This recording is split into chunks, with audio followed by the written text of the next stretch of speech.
আলো অধ্যায়ের one shot part 2 নিয়ে ডিসকাশন করব। এখানে যত মোস্ট ইম্পর্টেন্ট অঙ্কগুলো আছে খালি ওই টাইপের অঙ্কগুলো আমরা এখানে করব। আর একটা কথা বলে রাখি, এই ভিডিওটা দেখার পর আলো অধ্যায়ের আর তোমার কোনো অঙ্ক আটকাবে না, তোমার কনসেপ্টটা ক্লিয়ার হয়ে যাবে। আর ওই টাইপ, যে টাইপের অঙ্ক করাবো ঠিক ওই টাইপের অঙ্ক পরীক্ষাতে আসার প্রবণতা এইবারে অনেক বেশি। তো সেই জন্য প্লিজ ভিডিওটাকে স্কিপ করবে না, যদি স্কিপ করে গেছো তাহলে পরীক্ষা থেকে স্কিপ করে যেতে হবে। তো সেটার গুরুত্ব বুঝে অবশ্যই ভিডিওটাকে কন্টিনিউ করো। বিবর্ধন, রৈখিক বিবর্ধনের থেকে কিন্তু 2023-এর মাধ্যমিকে কোশ্চেন চলে এসছে, তাই এইবারে এই টাইপটা অতটা গুরুত্ব দিতে হবে না। কিন্তু আমি এটা বলছি না যে একদম ছেড়ে দেবো। এই টাইপের আমরা মাত্র একটা অঙ্ক করবো। ওই একটা অঙ্ক যদি আমরা শিখে গেছি, ব্যাস যেই টাইপেরই অঙ্ক আসুক আমরা পারবো ওখান থেকে করতে। আমরা কি করব, স্নেলের সূত্র থেকে একটা অঙ্ক 2023-এ আসেনি, এটা আমরা করব। এই টাইপটা থেকে মানে আমাদের এখানে কম্পাঙ্ক বার করতে হবে, মানে তরঙ্গ দৈর্ঘ্য বার করতে হবে। তরঙ্গ দৈর্ঘ্যের টাইপ থেকে কিন্তু একটা অঙ্ক আসেনি, এটাও আমরা করব।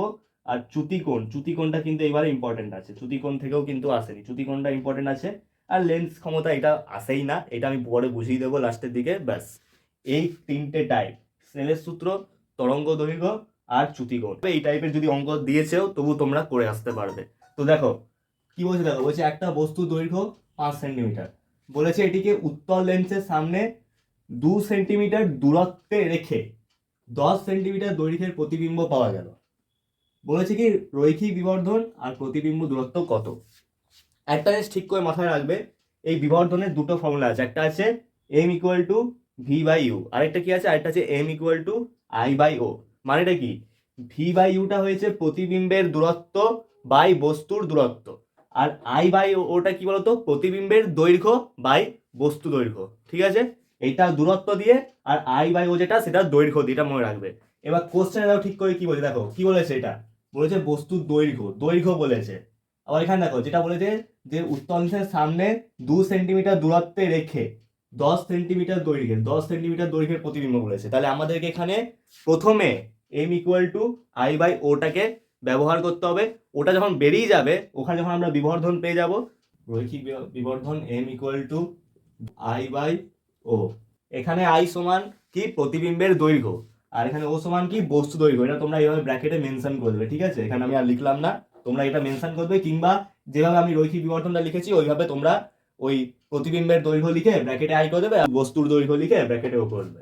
এটাও করতে পারো। তো আমি এখানে করছি, এখন আয়ের মান বলে দিয়েছে 10, ঠিক আছে, আর বস্তু দৈর্ঘ্য, ঠিক আছে, বস্তু দৈর্ঘ্যটা বলে দিয়েছে 5। এখানে 10 বা 5 কত হলো, 10/5 এখানে 2 হয়ে গেল, ঠিক আছে। তাহলে এখানে রৈখিক বিবর্ধন আমাদের বেরিয়ে গেল 2। এবার আমাদের বার করতে হবে প্রতিবিম্ব দূরত্ব। এবার এখানে ঠিক করে দেখো, রৈখিক বিবর্ধন আমাদের বার করতে বলেছিল, রৈখিক বিবর্ধন আমরা পেয়ে গেছি, ঠিক আছে। এখানে বলে দিয়েছে দেখো, এটিকে উত্তল লেন্সের সামনে 2 সেন্টিমিটার দূরত্বে, 2 সেন্টিমিটার দৈর্ঘ্যে বলেনি, 2 সেন্টিমিটার দূরত্বে বলেছে। মানে আমাদেরকে এইটা বলে দিয়েছে, এই ইউর মানটা বলে দিয়েছে। আবার এখানে দেখো, এখানে কি চাইছে, প্রতিবিম্ব দূরত্ব, মানে আমাদেরকে ভি এর মানটা চাইছে। তো আমাদেরকে এবার m equal to V by U এটাকে ব্যবহার করতে হবে। তো এখানে লিখে রাখবে, আবার সেই এখানে লিখবে, আমরা জানি m equal to V by U. আবার বলছে এগুলোকে মেনশন করে দেবে, মেনশন করছি না, শর্টকাটে করছি। এখানে ভি এর মানটা জানি না, আমরা ইউ এর মানটা জানি, মানে আমরা এখানে বস্তুর দূরত্বের মানটা জানি, আর এখানে আমরা রৈখিক বিবর্ধন অর্থাৎ m এর মানটা জানি। তো আমাদেরকে ভিটা বার করতে হবে। আমরা কি করবো, আমরা ইউটার সঙ্গে m এর গুণ করে দেবো। তাহলে এখানটা হয়ে যাচ্ছে V equal to M U. এবার m এর মান বসা আর ইউ এর মান বসা। m এর মান কত বলে দিয়েছে, m এর মান আমাদের কত পেয়েছে, 2। আর ইউ এর মানও এখানে 2 বলে দিয়েছে, তো 2 ইন্টু 2 সমান এখানে কত হচ্ছে, 4 সেন্টিমিটার। মানে এখানে রৈখিক বিবর্ধনটা তোমাদের বেরোলো 2। এটা হয়ে গেল একটা অ্যান্সার। আরেকটা প্রতিবিম্ব দূরত্ব, এটা ছিল 4 সেন্টিমিটার, এটা আরেকটা অ্যান্সার। ব্যাস অঙ্ক শেষ। বস্তু দূরত্ব বলেছে না বস্তু দৈর্ঘ্য বলেছে, প্রতিবিম্ব দূরত্ব বলেছে না প্রতিবিম্ব দৈর্ঘ্য বলেছে। কেন, এখানে দুটো ফর্মুলা আছে, এটা কিন্তু যেন ভুল না হয়। এটা যদি ভুল হয়ে যায় তাহলে অঙ্কটা ওরা কেটে দেবে। অনেক স্টুডেন্টের এই কারণে কিন্তু এই অঙ্কগুলো ভুল হয়ে যায়, এটা কিন্তু মাথার মধ্যে ঢুকিয়ে নাও। এখানে বলেছে বস্তুর দৈর্ঘ্য, তাহলে এখানে আমরা m ইকুয়াল টু কি করবো, ভি বাই ইউ করবো না, এখানে আমরা বস্তু দৈর্ঘ্য মানে আই আর ও, আই বাই ও, এই ফর্মুলাটা আমাদেরকে এখানে ইউজ করতে হবে। যদি এখানে বলতো বস্তু দূরত্ব, তাহলে আমি m equal to V by U এটা ইউজ করতাম। কিন্তু যেহেতু এটা বলেনি, এটা কোথায় বলেছে, এখানে বলছে 2 সেন্টিমিটার দূরত্বে বলেছে, তারপর এখানটা বলছে প্রতিবিম্ব দূরত্ব, প্রতিবিম্ব দৈর্ঘ্য বলেনি, প্রতিবিম্ব দূরত্ব বলেছে, তখন আমরা এটাকে ব্যবহার করব। এখানে যদি প্রতিবিম্ব দৈর্ঘ্য বলতো তাহলে আমি এখানেও এটাই ব্যবহার করতাম, কিন্তু এখানে তো বলিনি। তো এইটাকে একটু খেয়াল রেখো। তোমাদের স্ক্রিনে একটা অঙ্ক যাচ্ছে, এই অঙ্কটা এবার তোমরা করবে নিজেরা, ঠিক এইভাবে প্রসেসে করবে, করে কমেন্টে আমাকে জানাবে, যার অ্যান্সার ঠিক হবে আমি লাইক দিয়ে দেবো। এবার আমরা চলে এলাম টাইপ 2। এই টাইপ 2তে কি বলেছে দেখো, বলেছে বায়ু সাপেক্ষে কোনো মাধ্যমের প্রতিসরাঙ্ক বলে দিয়েছে √2। মানে কি, মানে মিউর মানটা বলে দিয়েছে, √2। এখানে লিখে দেবে প্রতিসরাঙ্ক, ঠিক আছে, এখানে লিখলাম না, প্রতিসরাঙ্ক মিউ ইকুয়াল টু √2 লিখে দেবে। বলেছে বায়ুতে আলোক রশ্মির আপতন কোণ 45 ডিগ্রি হলে, আপতন কোণ, ঠিক আছে, আপতন বলে আমি ছেড়ে দিলাম, আই ইকুয়াল টু 45 ডিগ্রি বলে দিয়েছে। বলেছে প্রতিসরণের ক্ষেত্রে ওই রশ্মির চ্যুতিকোণ কত। এবার প্রতিসরণ কোণ এখানে বলে দেওয়া হয়নি, তো আমাদেরকে কি করতে হবে, প্রথমে আমাদেরকে প্রতিসরণ কোণটাকে বার করতে হবে। প্রতিসরণ কোণ আর এর মানটা আমরা বার করে আমরা কি করব, এই যে এখানে চ্যুতিকোণ কি ছিল, delta equal to I1 plus I2 minus a. এখানে তো দুটো I1 নেই, মানে এখানে দুটো আপতন কোণ নেই আর দুটো প্রতিফলন কোণও নেই, মানে প্রতিসরণ কোণও নেই। আমাদের চ্যুতিকোণের ফর্মুলাটা কি ছিল, delta equal to I1 plus I2 minus a, কিন্তু এখানে একটাই আপতন কোণ আছে আর একটাই প্রতিসরণ কোণ আছে। যখন দুটো থাকবে তখন এটা delta equal to I1 plus I2 minus a, যখন একটাই বলা থাকবে তখন delta equal to I minus r. তো আমাদেরকে আগে আরটা বার করতে হবে, মানে আমাদের প্রতিসরণ কোণটা বার করতে হবে, ওটা আগে আমরা বার করি তারপরই করব। এবার প্রতিসরণ কোণ কি করে বার করবে, স্নেলের সূত্র, এই যে এখানে সাইন আই বলে দেওয়া আছে, মিউ বলে দেওয়া আছে, আই বলে দেওয়া আছে, আরটাকে বার করতে হবে। তো এটা আমরা লিখে দেবো এখানে, যে স্নেলের সূত্র অনুযায়ী, বা সেটা না লিখলেও চলবে, কোনো অসুবিধা হবে না। স্নেলের সূত্র যদি না লিখো তো তোমরা ডাইরেক্ট ইকুয়েশনে যেতে পারো, চলে যেতে পারো, কোনো অসুবিধা নেই। Sine I by sine R equal to mu, ঠিক আছে। এবার কি করবে দেখো, সাইন আইটা আমরা জানি, সাইন আরটা আমরা জানি না, এখানে মিউ ভ্যালুটা আছে, আমরা কি করব, আমরা এটাকে এখানে করে দেবো, এটাকে এখানে করে দেবো, বুঝতে পেরেছো? তো এখান থেকে আমরা কি পাচ্ছি, sine I by mu equal to sine r, তবেই তো আমরা সাইন আরটা পাবো। এবার আমি কি করলাম, এটাকে এখানে লিখলাম, এটাকে এখানে করলাম, sine R equal to sine I by sine mu করলাম, ঠিক আছে। তো এইভাবে আমি লিখছি, সাইন আর প্রথমে লিখলাম ইকুয়াল টু সাইন আর এর ভ্যালুটা কত, 45 ডিগ্রি আর ভ্যালু, এখানটা হবে সাইন 45 ডিগ্রি বাই মিউর ভ্যালু কত, √2। এবার মনে করে দেখো সাইন 45 ডিগ্রির ভ্যালুটা কি, তোমরা তো ক্লাস 10-এর অঙ্কে তো ত্রিকোণমিতি পড়েছো, আর যদি না মনে থাকো, মানে টেবিলটা যদি না মনে থাকে, তো আমি দেখো স্ক্রিনে এখন দিয়ে দিলাম, দেখো এক ঝলক দেখে নাও। এখানে সাইন 45 ডিগ্রির ভ্যালু কত, 1/√2, ঠিক আছে। তাহলে এখানে হবে 1/√2 বাই √2, মানে এখান থেকে আমরা কি পাচ্ছি, এই √2টা তাহলে উপরে যাবে, উপরে যদি যায় তাহলে কি হবে, 1/√2 ইন্টু √2। এবার দেখো √2 ইন্টু √2 তাহলে কত হচ্ছে, 1/2 হয়ে যাচ্ছে, হাফ হয়ে যাচ্ছে, ঠিক আছে। তো এখানে সাইন আর সমান হাফ, মানে কত ডিগ্রি দেখো, আবার টেবিলটা দেখাচ্ছি, হাফ মানে কত ডিগ্রি, সাইন 30 ডিগ্রি। তো এখানে সাইন 30 ডিগ্রি হয়ে গেল। এবার আমরা দুপাশ থেকে যদি সাইনগুলোকে কেটে নিই, মানে সাইনগুলোকে সরিয়ে দিলাম আগে, যদি আমরা সরিয়ে নিই এইভাবে, তাহলে আর ইকুয়াল টু কত হয়ে গেল, 30 ডিগ্রি হয়ে গেল, ব্যাস। এবার কিছুই না, এবার চ্যুতিকোণটা বার করতে হবে, তো চ্যুতিকোণ এখানে লিখবে, চ্যুতিকোণ কত, ডেল্টা আমি বললাম, এখানে দুটো বলেনি, এখানে একটা আপতন কোণ বলেছে আর একটা প্রতিসরণ কোণ বলেছে, সেই জন্য আমরা আই মাইনাস আর, ঠিক আছে, আই মাইনাস আর। আই এর মান কত, আই এর মান 45 ডিগ্রি, আর তো আমরা এক্ষুনি বার করলাম 30 ডিগ্রি, তাহলে এটা হয়ে গেল কত তোমার, 15 ডিগ্রি, ব্যাস, অঙ্ক শেষ। এই ফর্মুলাতে যাই অঙ্ক দিক তুমি পারবে, খালি তোমাকে এই ত্রিকোণমিতির টেবিলটা খালি তোমাকে মনে রাখতে হবে, এটা যদি না মনে থাকে তাহলে কিন্তু এই অঙ্ক করতে পারবে না। টাইপ 3-র এই অঙ্কটাতে কি বলেছে দেখো, বলেছে 60 ডিগ্রি কোণ বিশিষ্ট কোন প্রিজমে একটি রশ্মি, বলেছে একটি রশ্মি 15 ডিগ্রি কোণে আপতিত হয়েছে, বলেছে আপতিত, ঠিক আছে। বলেছে যদি রশ্মিটি প্রিজমের উপর অপর তল থেকে 20 ডিগ্রি কোণে নির্গত হয়, মানে অপর তল থেকে যদি 20 ডিগ্রি কোণে নির্গত হয়, তাহলে প্রিজমটির চ্যুতিকোণ কত। আমাদের কি বার করতে হবে, আমাদের ডেল্টার ভ্যালু অর্থাৎ চ্যুতিকোণটাকে বার করতে হবে। এখানে আমরা লিখবো যে আমরা জানি চ্যুতিকোণ delta equal to I1 plus I2 minus a. এখানে তোমরা লিখে দেবে যে কোনটা কি, I1টা কি আপতন কোণ, এটা কি প্রতিসারক কোণ, এগুলো কিন্তু ব্র্যাকেটে এখানে থার্ড ব্র্যাকেটে লিখে দিতে হবে, নাহলে কিন্তু নাম্বার এখানে 1 নাম্বার কেটে নেয়। এটা লিখে দেবে, I1 কত বলেছে 50 ডিগ্রি, I2টা কত বলে দিয়েছে 20 ডিগ্রি বলে দিয়েছে, মাইনাস এ প্রতিসারক কোণ কত বলেছে 60 ডিগ্রি বলেছে। 60 ডিগ্রি হয়ে গেল। এখান থেকে করো 70 ডিগ্রি মাইনাস 60 ডিগ্রি, এখান থেকে আমরা পাচ্ছি 10 ডিগ্রি। তো আমরা এখান থেকে চ্যুতিকোণের মান 10 ডিগ্রি পেয়ে গেলাম, ব্যাস। এবার এমনি ছোট্ট অঙ্ক অনেক সময় পরীক্ষাতে দিয়ে দেয়, 3 নম্বরে হয়তো দিল না, 2 নম্বর দিয়ে দিল, বা কিংবা এটার সঙ্গে হয়তো 1 নম্বরে কোনো একটা কোশ্চেন দিল, ওটার সঙ্গে এই অঙ্কটা 2 নম্বর করে 1+2 3 দিয়ে দিল। তো সেই জন্য এই অঙ্কটাকে আমি করে রাখলাম। এবার আমরা এর স্ট্যান্ডার্ড অঙ্ক করব এই টাইপের, যে অঙ্ক দিয়ে তোমরা পারবে, তাই এবার আমরা এর স্ট্যান্ডার্ড অঙ্ক এই ফর্মুলাতেই করতে হবে। এই delta equal to I1 plus I2 minus এটার মধ্যেই করব, একটু হাই লেভেলে, মানে যেটা আমাদের মাধ্যমিকে এসছে 2022-এ মনে হয় এসছে, ওই অঙ্কটা আমরা করব। ওয়ার্ল্ড কম্পিউটার এডুকেশন সেন্টার, এখানে evolution of computers, data representation, software and languages, programming in C, practical MS Windows, flowchart, coding, execution ইত্যাদি এখানে শেখানো হয়। আপনারা যদি ইচ্ছুক থাকেন তাহলে আপনারা এই সেন্টারের সঙ্গে যোগদান করতে পারেন। At the end of time we will give you a verified private certificate and I put our centre address in given below. দেখো নেক্সট অঙ্কটাতে কি বলেছে, বলেছে কোনো সমবাহু প্রিজমে আলোর প্রতিসরণের ফলে চ্যুতিকোণ বলে দিয়েছে 40 ডিগ্রি।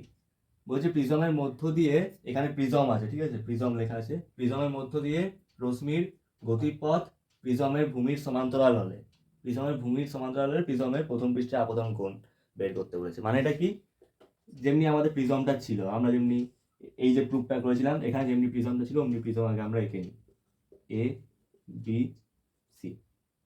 এখান দিয়ে ধরো আলো এইভাবে আসছে, এইভাবে আলো এখান দিয়ে আপতিত হচ্ছে, ঠিক আছে, এটা মনে করো, এটার নাম দিলাম P, এটার নাম দিলাম Q, এটার নাম দিলাম R, এটার নাম দিলাম S।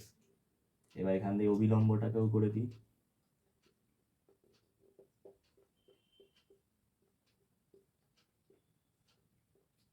এইটা হচ্ছে R1, এটা হয়েছে R2, এটা I1, আর এই কোণটা হয়েছে I2। এবার এটা তো জানো I1 I2 এগুলো তো আপতন কোণ, এটাও জানো কি প্রতিসরণ কোণ।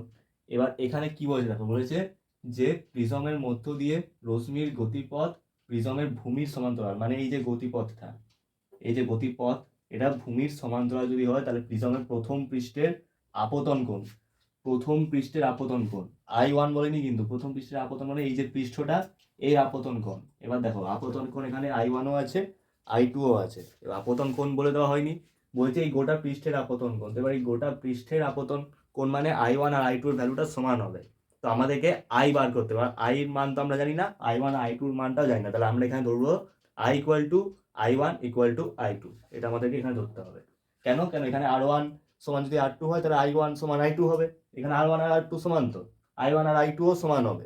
এবার এই যে I1 সমান I2 এটাকে আমরা I ধরে নেব, এখানে লিখতে পারি আমরা যেহেতু R1 সমান R2, অতএব I equal to I1 equal to I2, ব্যাস। এবার কিছু না, এবার যে delta equal to I1 plus I2 minus a, I1 plus I2 minus a. এবার দেখ আমরা জানি যে I equal to I1 equal to I2, আমরা তো জানি যে ডেল্টা সমান I equal to I1 equal to, মানে I1 এর জায়গাও I বসবে, I1 এর জায়গায় একটা I বসবে, আর এখানে I2 এর জায়গাও আর একটা I বসবে, তাহলে দুটো I যোগ হয়ে কি হবে 2I হয়ে যাবে।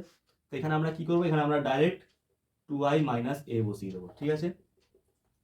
তো এবার আমরা কি করলাম, এই যে এখানে ডেল্টা মাইনাস এ, মাইনাসটা এখানে প্লাস করলাম, ডেল্টা প্লাস এ, মানে এটাকে এখানে নিয়ে চলে গেলাম, ইকুয়াল টু হয়ে গেল 2I, ব্যাস। এবার কিছু না, এবারে আইটাকে এর নিচে নিয়ে চলে আসতে হবে, ডেল্টা প্লাস এ মানে কত, ডেল্টার মান হচ্ছে 40 ডিগ্রি, প্লাস এখানে এ, এটা কি হবে, এটা এখানে 60 ডিগ্রি হবে, প্রতিসারক কোণ এ, আর এটা সমবাহু ত্রিভুজ একটা, আর সমবাহু ত্রিভুজের প্রতিটা কোণের মান কত হয় 60 ডিগ্রি 60 ডিগ্রি 60 ডিগ্রি, তবেই তো 180 ডিগ্রি হয়, সেই জন্য এর মানটা এখানে 60 ডিগ্রি, এখানে 60 ডিগ্রি হলো, ইকুয়াল টু এখানে যে বাই নিচে 2টা ইকুয়াল টু এখানে হচ্ছে I। এবার আমরা I সমান এখান থেকে লিখতে হবে, উপরে কত থাকছে 40 প্লাস 60 100 ডিগ্রি, 100/2, মানে এখানে I ইকুয়াল টু বেরিয়ে গেল 50 degree.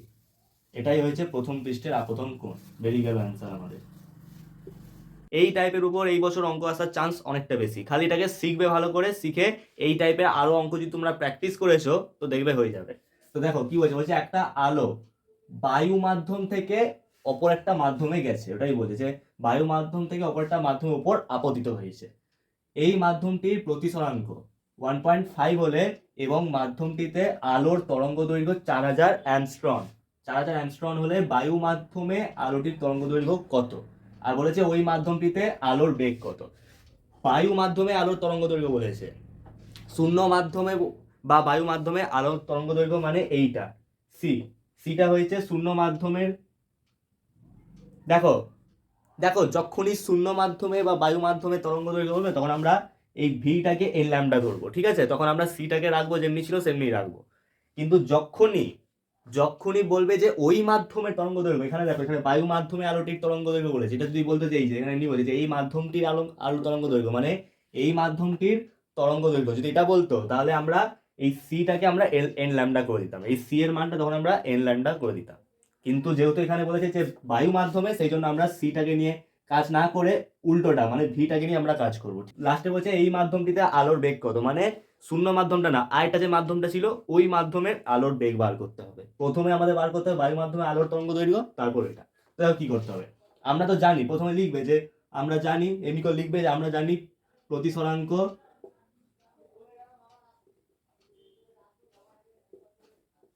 Mu equal to C by v. এবার এই যে ভি এর জায়গায় এটাকে 1 নম্বর ধরবে, 1 নম্বর ধরে এই যে V equal to n lambda সেটা লিখে দেবে, যে V equal to n lambda. এখানটা লিখবে যে যে কোনো মাধ্যমের আলোর বেগ, এটা লিখবে যে কোনো মাধ্যমের আলোর বেগ v equal to n lambda, ঠিক আছে? এটাকে 2 নম্বর দিয়ে দেবে। তারপর লিখবে 1 ইমপ্লাই এই ভি এর মানটা মানে এন ল্যামডাটা এখানে আমরা বসিয়ে দেবো, তাহলে mu equal to C by N lambda, ঠিক আছে? এবার আমাদের দেখো কি বলছে, আমাদের বলছে যে আলোটির তরঙ্গ দৈর্ঘ্য, তরঙ্গ দৈর্ঘ্য মানেই তো ল্যামডা, ল্যামডাটাকে আমরা তরঙ্গ দৈর্ঘ্য এখানে বলি, এটা প্রতিসরাঙ্ক। আমরা এই ল্যামডাটাকে প্রতিসরাঙ্কের পাশে নিয়ে চলে যাবো, এটাকে মানে ওটা দিয়ে গুণ করে দেবো। তো এটা যদি আমরা এখানে করেছি তাহলে কি হচ্ছে, lambda mu equal to C by N. এবার এখানে একটা জিনিস লিখতে হবে যে সি বাই এন এটা তখন কনস্ট্যান্ট হয়ে যাবে, মানে কি ধ্রুবক হয়ে যাবে। কেন কেন এখানে আলোর প্রতিসরণ বলেছে, আলোর প্রতিসরণের সময় কম্পাঙ্ক আর তরঙ্গ দৈর্ঘ্য এই দুটো তখন কনস্ট্যান্ট হয়ে যায়। তো এখানে সি বাই এন এটাকে কনস্ট্যান্ট হয়ে যাবে। এটা যদি কনস্ট্যান্ট হয়ে যায় তো এখান থেকে আমরা এটা লিখতে পারবো mu one lambda one equal to mu two lambda two, ঠিক আছে? এখানে দেখো আমাদের মিউ ওয়ানটা আমরা জানি, ল্যামডা ওয়ানটা আমরা জানি না, মিউ টুটা জানি, ল্যামডা টুটা জানি আমরা। এখানে লিখে দেবে যে মিউ ওয়ানটা কি, ল্যামডা ওয়ান কি, মিউ টু কি, ল্যামডা টু কি, এটা তোমরা লিখে দিতে পারো বা এখানে ভ্যালুগুলো লিখে দিতে পারো। তো এখানে আমি ভ্যালুগুলো লিখছি না, আমি ডাইরেক্ট লিখছি। বায়ু মাধ্যম বলেছে, বায়ু মাধ্যমে যখনই বলবে বায়ু মাধ্যমে আলোর প্রতিসরাঙ্ক সবসময় 1 হয়। যেমনি বায়ু মাধ্যমে কে এর মানটা 1 হয়, সেমনি এখানে আলোর ক্ষেত্রে বায়ু মাধ্যমে যে প্রতিসরাঙ্ক হয় সেই প্রতিসরাঙ্কের মান 1 হয়। তো এখানে আমরা মিউ ওয়ানটাকে 1ই ধরে নিচ্ছি, ঠিক আছে? ডাইরেক্ট এখানে 1 হয়েছে, ল্যামডা ওয়ানটা আমাদের বার করতে হবে। তো এখানে মিউ টুটার ভ্যালু আমরা জানি, দেখো মিউ টুর আমরা ভ্যালু জানি, মিউ টুর আমরা ভ্যালু জানি 1.5, আর আলোর তরঙ্গ দৈর্ঘ্য ভ্যালু জানি আমরা 4000 angstrom. World computer education centre, এখানে evolution of computers, data representation, software and languages, programming in C, practical MS Windows, flowchart, coding, execution ইত্যাদি এখানে শেখানো হয়। আপনারা যদি ইচ্ছুক থাকেন তাহলে আপনারা এই সেন্টারের সঙ্গে যোগদান করতে পারেন। At the end of time we will give you a verified private certificate and I put our centre address in given below. 1.5 into 4000, এবার এখান থেকে 1 দশমিক উঠিয়ে 10 করে দিলে এখানে একটা শূন্য, এখানে একটা শূন্য কেটে দিলে 4 15 কত 60। তো এখান থেকে আমরা পেয়ে গেলাম 6000 অ্যাংস্ট্রম। তো এখান দিয়ে আমরা পেয়ে গেলাম 6000 অ্যাংস্ট্রম, ব্যাস হয়ে গেল। এবার আমাদের কি করতে হবে, তরঙ্গ দৈর্ঘ্য বেরিয়ে গেল, ঠিক আছে? তরঙ্গ দৈর্ঘ্য বেরিয়ে গেল। এবার আমাদের করতে হবে কি, এই যে মাধ্যমটা বলেছে মানে শূন্য মাধ্যম বায়ু মাধ্যম ওইটা না, আরেকটা যে মাধ্যম আছে ওইটার আমাদের এই আলোর বেগ বার করতে হবে। এবার আমাদের এই যে 1 নম্বর সমীকরণ ছিল এটাকেই আমরা কাজে লাগাবো। এখান থেকে আমাদের বসাতে হবে 1 ইমপ্লাইজ কি বসাতে হবে, দেখো মিউ মানটা আমরা জানি, সির মানটা জানি, আমাদের কি বার করতে হবে, আমাদের এই ভিটা বার করতে হবে, ঠিক আছে? তো আমরা এটা করবো, দেখো ভি ইকুয়াল টু যে সিট, এখানে আমরা যদি এই সিটে আমরা যদি এখানটা নিয়ে চলে আসি, যে এখানে নিয়ে চলে আসি, মিউ বাই সি হয়ে গেল। মিউ বাই সি যদি এখানে হয়ে যেত, এখানে তো 1 একটা থেকে যাচ্ছে, 1 বাই ভি হয়ে যাচ্ছে ওটা। এবার আমরা যদি 1 বাই ভিটাকে যদি ভি করি তো এটা উল্টে কি হবে, সি বাই মিউ হয়ে যাবে না? তো এখানে ওটাই করতে হবে আমাদের। তাহলে এখানে আমরা করব V equal to C by mu.